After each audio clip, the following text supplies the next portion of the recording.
Ever wondered how one man's death changed the course of history forever? Today, we're diving into the dramatic story of Julius Caesar's meteoric rise and shocking assassination. This isn't just a tale from the history books. It's a hystix political thriller filled with ambition, betrayal, and unintended consequences. So, who was Julius Caesar before he became a household name? He was a brilliant Roman general and a savvy politician.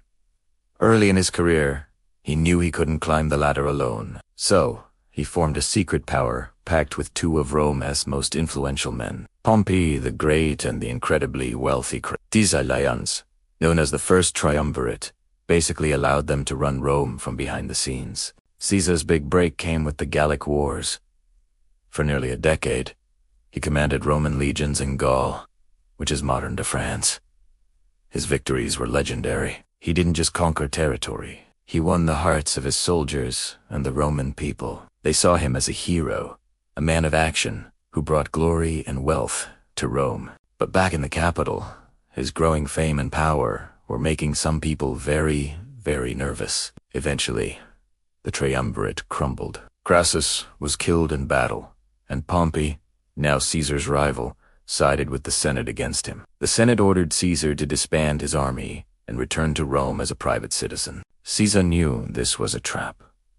If he returned without his army, he'd be prosecuted, and his career would be over. So, he made a fateful decision. In 49 BCE, he led his legion across the Rubicon River, the northern boundary of Italy. This was an act of treason, a declaration of war against the state. The phrase crossing the Rubicon still means passing a point of no return, and that's exactly what he did. A brutal civil war erupted. It was Caesar against Pompey and the forces of the Senate. The conflict raged across the Roman world, but Caesar's military genius was unmatched. He chased Pompey all the way to Egypt and ultimately emerged victorious. Returning to Rome, Caesar was the undisputed master of the Roman world. He consolidated his power, implementing popular reforms for the poor and restructuring the government. But he also took on titles that made many uneasy. He was made dictator, and then, in early 44 BCE, he was declared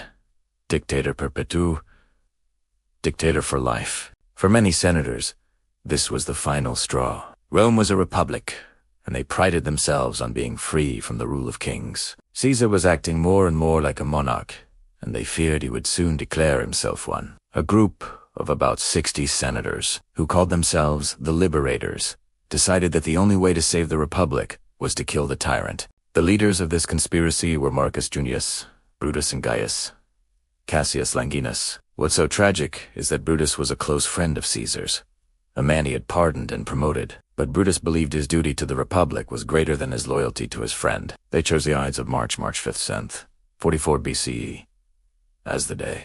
As Caesar entered a meeting of the Senate, held at the Theatre of Pompey, the conspirators surrounded him. One senator pulled his toga, the signal to attack. They swarmed him, stabbing him with daggers they had hidden in their robes. In the chaos, Caesar fought back, but he was hopelessly outnumbered. Legend has it that when he saw his friend Brutus among the attackers, he uttered his famous last words. Et tu, Brute. You too, Brutus.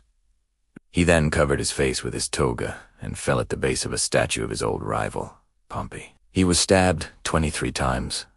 The assassins believed they were heroes. They ran into the streets, proclaiming that liberty had been restored.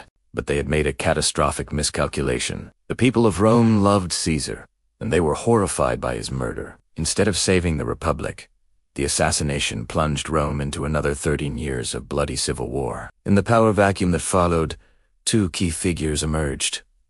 Mark Antony, Caesar's loyal general, and Octavian, Caesar's grandnephew and adopted son. They first hunted down and defeated Caesar's assassins, but then they turned on each other. In the end, it was the young, calculating Octavian who came out on top. He vanquished all his rivals and, in 27 BCE, was given the title Augustus. He became Rome's first emperor, and the Roman Republic, the very thing Brutus and the assassins had killed to protect, was gone forever. Caesar's death didn't save the Republic. It ironically accelerated its transformation into the Roman Empire. So, The story of Julius Caesar is a powerful lesson in how even the best intentions can lead to disaster. The senators who killed him thought they were saving freedom, but instead, they unleashed chaos that led to the very thing they feared: the absolute rule of one man. What do you think? Were the assassins justified, or was Caesar's death a tragic mistake? Let me know your thoughts in the comments below. Thanks for watching, and if you enjoyed this journey into Roman history, don't forget to like, subscribe, and hit that notification bell for more. See you next time.